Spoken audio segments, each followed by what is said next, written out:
it going? My name is Jay and welcome to the channel. Today we're back in Planetzoo for our first proper episode of Sannikovland. Now, for those of you who have been on the channel for a while, you're gonna be like, yo Jay, what's up? Haven't you already done a first episode for Sannikovland? And to that I say, yeah, I totally did, but first off, nobody really watched that episode, and secondly, I personally just didn't like it.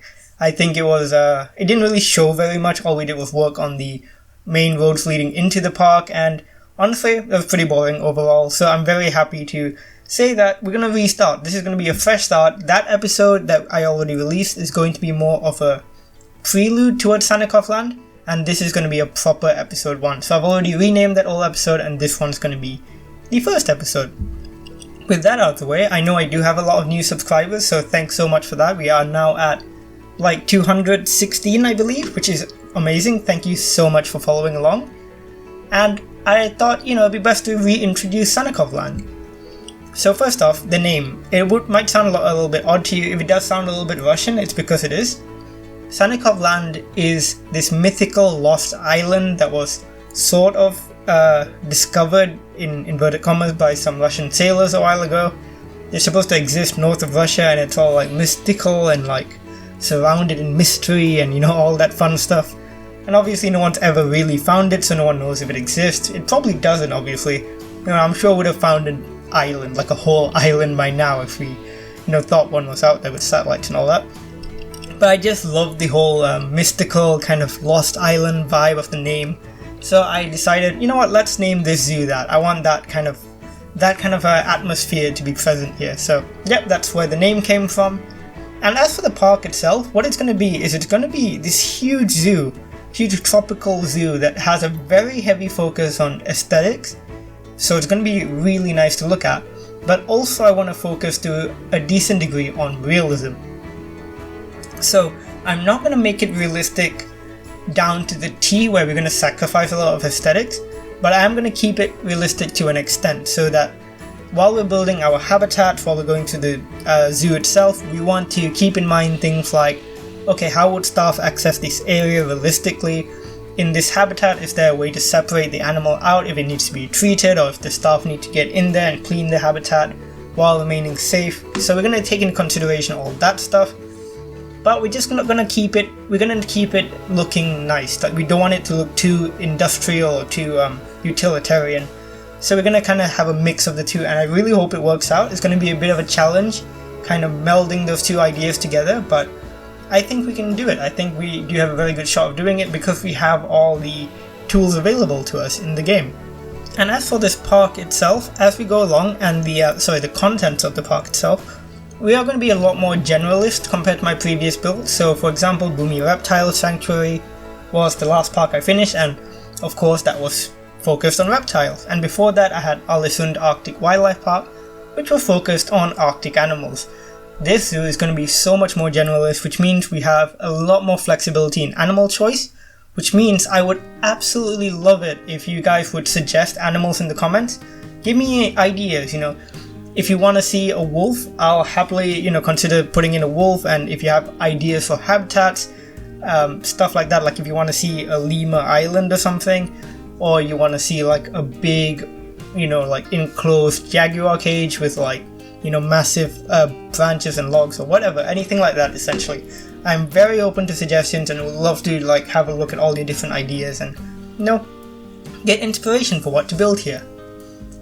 So yeah, that's kind of how the park is going to go along. I am extremely excited, and of course, if you like the sound of it, if you want to follow along, please do consider hitting the subscribe button.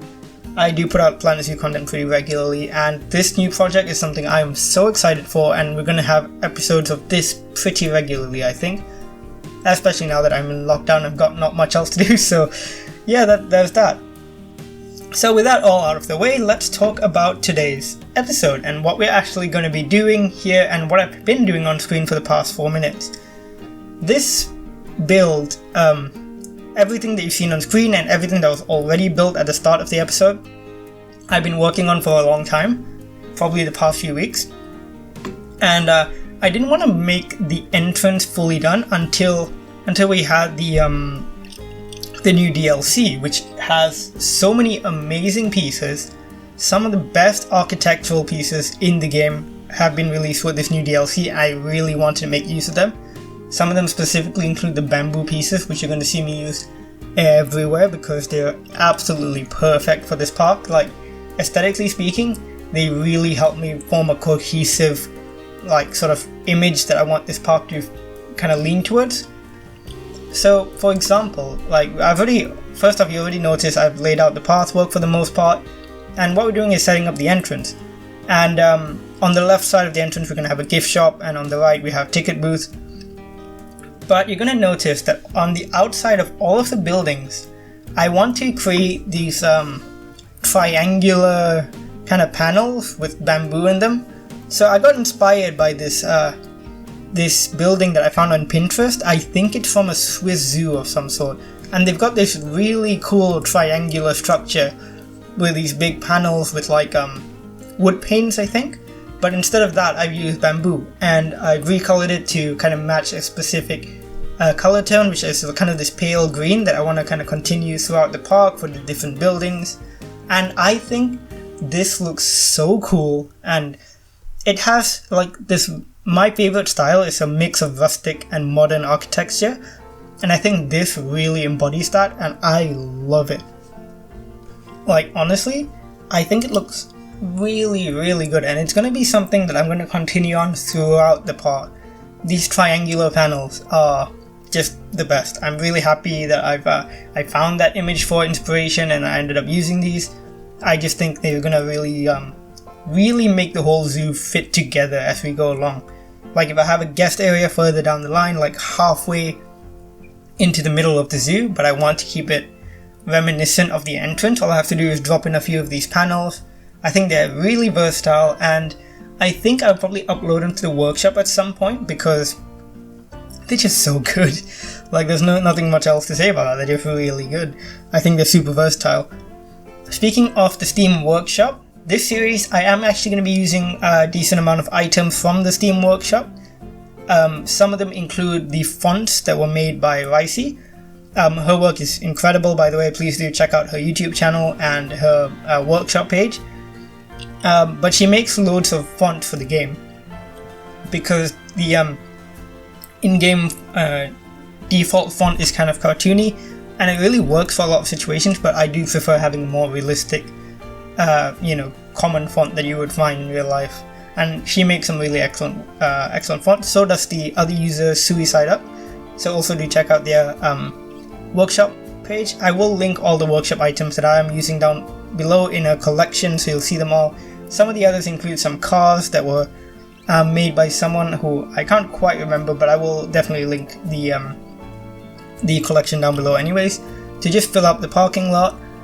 Some other things include the parking and road markings by Paul Lee. He does some really great work as well.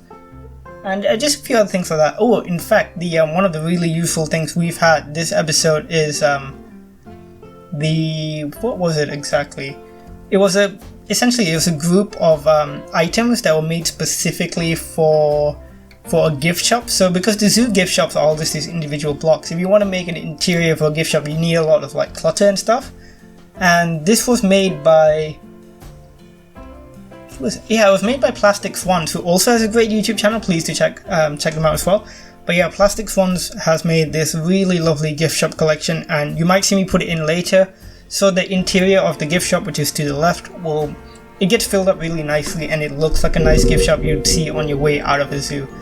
So, that's one of those things that has already been done so well on the workshop that for me to try and do it would be quite redundant, and there's already they've already done such an amazing job that you might as well use their stuff. Like, it's on the workshop for a reason, and definitely go check them out on YouTube as well. Another really cool thing I'm using is a bunch of like air conditioning units and general rooftop props by Moblong. So is it Moblong? I think so. In any case, like I said, it's all in the description, but this is really useful because when you look at the roofs of buildings, it can be very hard to break up the surface. It can just all look like one long piece, but with all these items which look like really realistic rooftop pieces, I think it's so much easier to make things look realistic and very much more appealing. Like, it all breaks up big open surfaces, and I think as we go along, you're gonna see it and you're gonna see what I mean. It just helps bring a really nice air of realism to the park, so I really like that as well. And like I said, there's a whole bunch more, generally, actually not a whole bunch more, there's probably like 2 or 3 other things that I haven't mentioned, but please do check out the link below. All really great stuff, definitely all very helpful for any person building a zoo, so would recommend checking out all that stuff as well. So a couple other things I'm working on in this episode. Firstly, we're going to be doing the central waterway. So we have, well, not waterway, but it's a water feature. So we have this big pond that kind of runs down this empty strip of land in between the 2 roads. So in between the road that can drop you off outside the main entrance and the road leading into the parking lot. There's a big empty space of green there, and I wanted to make that really pop. So what I've done is I put in a big pond, and on one side of the pond is the pathway that kind of, I don't really know how to describe this, like essentially you'll be able to see it on screen, but there's a path going from the parking lot towards the main entrance. To the left of that path is where I'm putting in this pond. That's what, yeah, that's a bit that's basically it. Sorry for the coughing. But so what I did for this is I made a tank using the glass barrier pieces and then filled it up with water, and then around the outside I used the plaster pieces to kind of build up a more elevated area, then add mulch on top, and on the opposite end as well I put in another set of barriers and filled that in with water as well to kind of make a slightly lower tank so we can introduce a waterfall later. And then on the oh my god, this is going to be complicated to explain. And then on the side of the pond that faces the path, so on the right, I put in these sheets of glass on top, which essentially start right at the water line and then go upwards at an angle towards essentially another structure, and water will pour down there. Eventually I put in a special effect so that water can go down there and pour into the pond, and people can walk under the sheet of glass and watch the water flow down. I've seen similar structures like this before, like out and about, but boy, that was tricky to explain. I don't know if you guys understood anything I just said, but hopefully as you watch the build and as you see the cinematics at the end, it'll make sense. And then continuing on from there, that side of the pond that faces the path also has a sheer, like, I left the glass open. So I imagine if we had like fish, obviously we don't have fish in the game, but if we had like small fish in the pond, people walking past the path can actually look in and see fishes just swimming about. And next to that also I added a door so that, imagine if you're staff, you can go through the door and kind of do any maintenance of the pond if you need be. And on the other side of that, so this is tricky to explain again, I added another piece of path next to that path. I put in a fancy chair there, and what I'd done, you'll see it more towards the end of the video, I made this upwardly curving mulch pile that I will really, I'll really densely foliage it, if that, I don't think foliage can be used as a verb or whatever, and what I intend for that is for that area to be kind of like a photo opportunity. So you come in, there's this chair surrounded by all these flowers and leaves and stuff, so you can kind of sit there and get a photo taken of yourself, which I think is kind of cute, and I think I've seen it in a few zoos as well, so I thought that was a nice idea, and you'll be able to see it kind of more realized later on. Going down that line even further, and let's see if I can stay somewhat cohesive, though I know I probably can't. So next to that is the subway entrance. So I mentioned in the prelude episode that we're going to focus a lot on making it look like people can actually access the zoo from the outside world, and are not just like teleporting in. So you may have noticed as well in the speed build, you can see the road outside leads to 2 different tunnels. So I imagine people would come from the city, go under a tunnel, emerge here, and then go further off. So that's kind of that part of things, but I also want the zoo to be really well connected via public transport. So I've added in a subway entrance, and for the subway entrance I kept it pretty low key, like there's no internals to it, it's just the outside that you can see. And the really cool thing is that I've hidden a guest spawner just on the inside of that subway entrance, so that people look like they're actually exiting the subway, even though they're just basically appearing inside of it. which I think is super cool, and I really like that I came up with that. I think that will work really well, and I'm really happy about it. And then further on from the subway, going more towards the right, so when you emerge from the subway, if you want to move into the zoo, all you have to do is turn back, like turn around the side. But if you want, you can also walk straight ahead, and there's this little hidden secret garden kind of area. So that's surrounded by these bamboo posts that I set up, and essentially what you can do is just walk through, and there'll be loads of foliage and rocks and stuff, and just kind of wander around and explore. There's not anything specifically there, like there's no main attraction like an animal or anything, but you can just kind of walk around, enjoy this like clump of green in the middle of the roads. I think it was a nice little idea. And speaking of foliage, that is going to be one of the biggest parts of this episode, and you're going to see it towards the end of this video. I really go hard with the foliage here, and not just the foliage as well. I used the new mossy rocks and tropical rocks to really good effect. So one of the great things this new DLC has brought us, and the new free update, is an insane amount of top quality foliage. When I say top quality, I mean really good foliage. Like we've got strangler figs, we've got cordyline plants, we've got cecropias, something like that, those really tall skinny trees. We've got Brazil nut trees, we've got umbu trees, we've got so many amazing new pieces of foliage, and trust me when I say all of them are going to make an appearance at some point, because they're all beautiful. Like paired with the base game tropical foliage that's already stunning, and just kind of going along and making everything so lush and so green and so tropical, because we are in a tropical environment, everything's humid and it's just perfect for plant growth. So you're gonna see me just go really hard on the foliage, which honestly is the best part. When you see the foliage enter this park, it makes everything come alive. Like, I'm making this green roof on top of the entrance. As you may have noticed, I've put on mulch on top of the roof so that we can plant things later, and you're gonna see towards the end of this episode that looks incredible with foliage on it. Honestly, beautiful. Like, I'm really gonna go hard on green roofing in this park. I'm not gonna do it too much because then it kind of will lose its flair, but wherever I see it's fit, I'm going to do a green roof. So I'm going to have some mossy rocks, I'm going to have some of these lovely Swiss cheese plants or the lobster claws. Oh man, these plants are just... I cannot say enough good things. They are really elevating this park.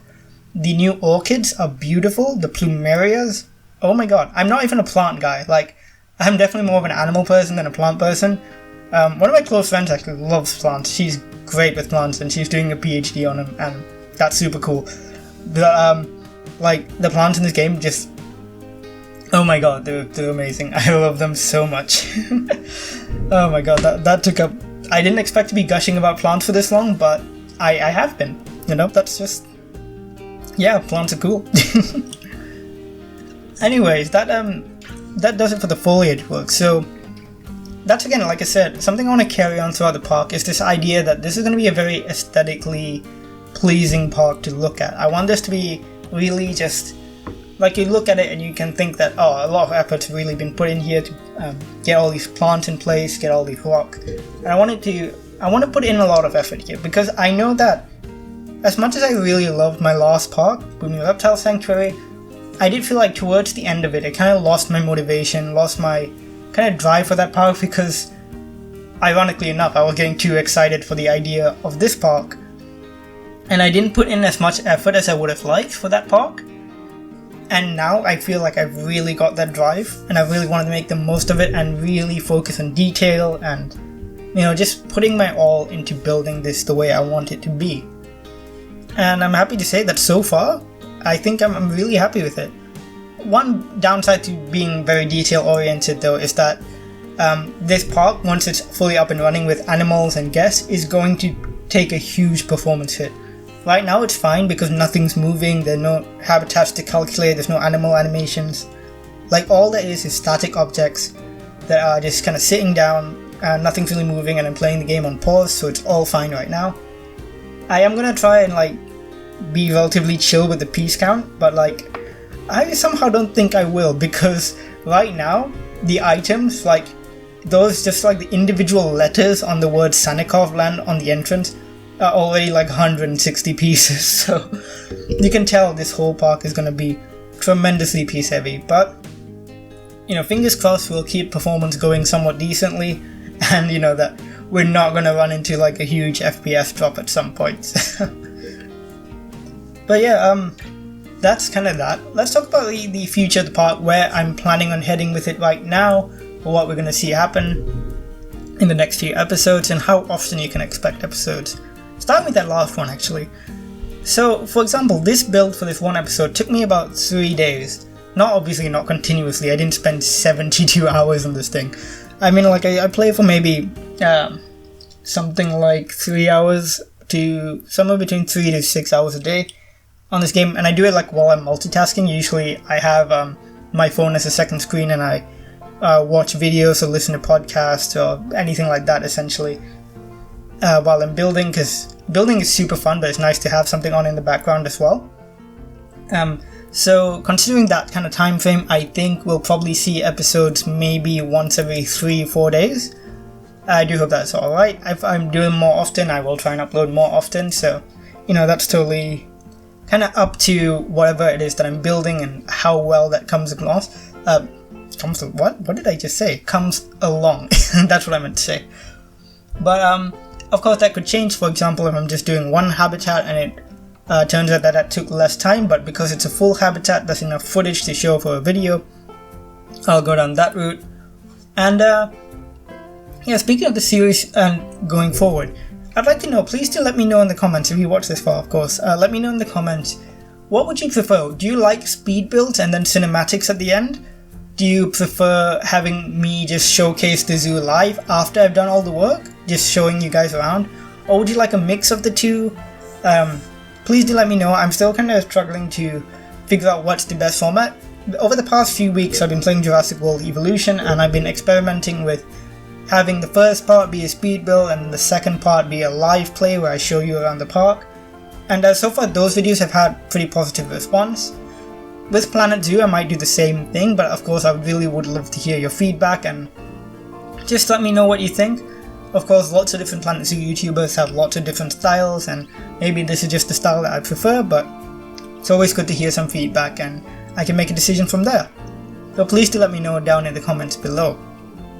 Continuing on from that, as far as the future for right now goes, the next episode is going to probably be the entrance plaza and maybe a first habitat. I really don't know about the first habitat because we haven't even built a staff area or anything, so maybe I'll even work on a staff area, or maybe I'll finish up the entrance. We do have a few different options. I kind of just go with it. Like I get into the game, I see what kind of clicks with me, what I feel like building, and then I'll just dive in head first. So you know, could be any of those things, but rest assured it will be something near the entrance. I will work progressively, like I'm not gonna work on something on the other end of the park and then work backwards or work towards it.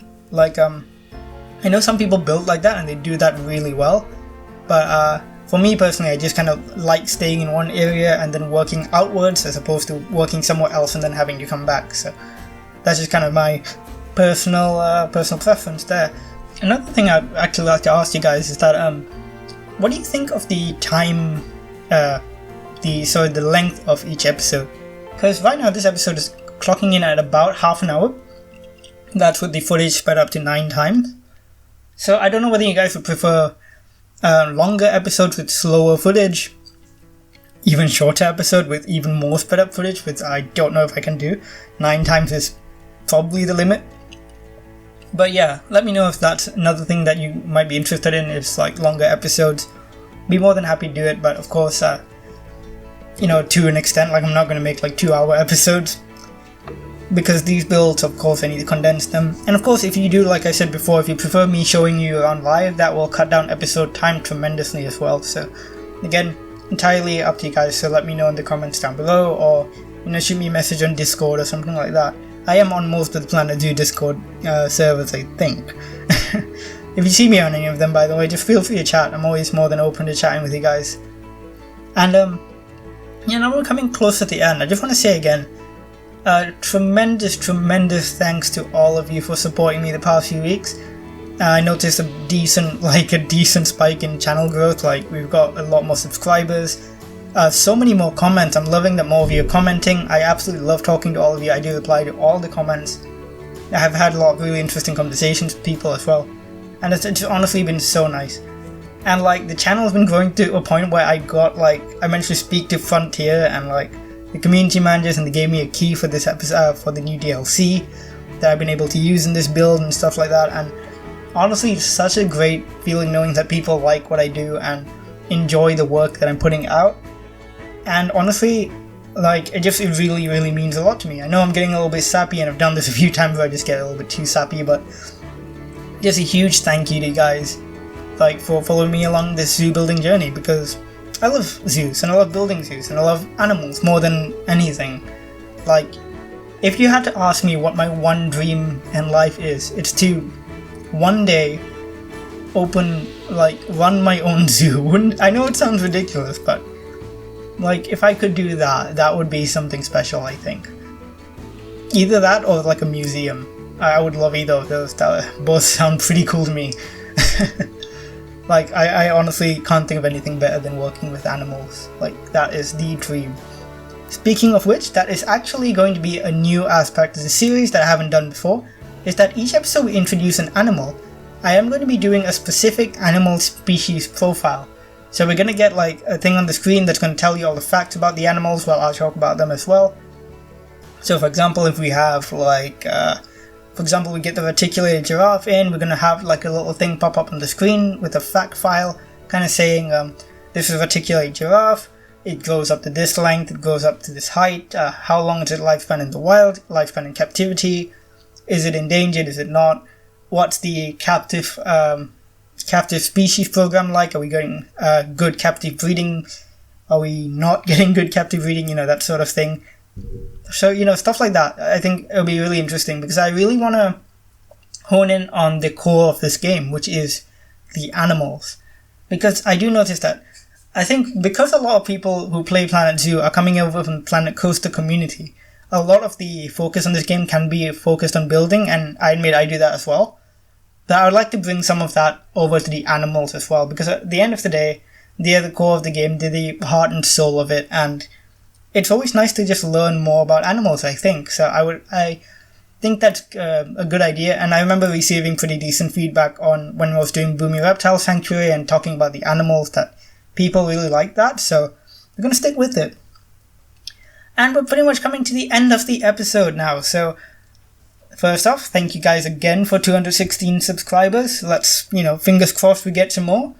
Thank you so much for watching today's episode. Leave a like if you've enjoyed it. Please do leave a comment. Again, I respond to all of them and will love to chat to you guys. And if you enjoyed this video and you want to see more of Sannikovland, please do hit the subscribe button. It means the world. And as always, I'll see you guys in the next one. Bye!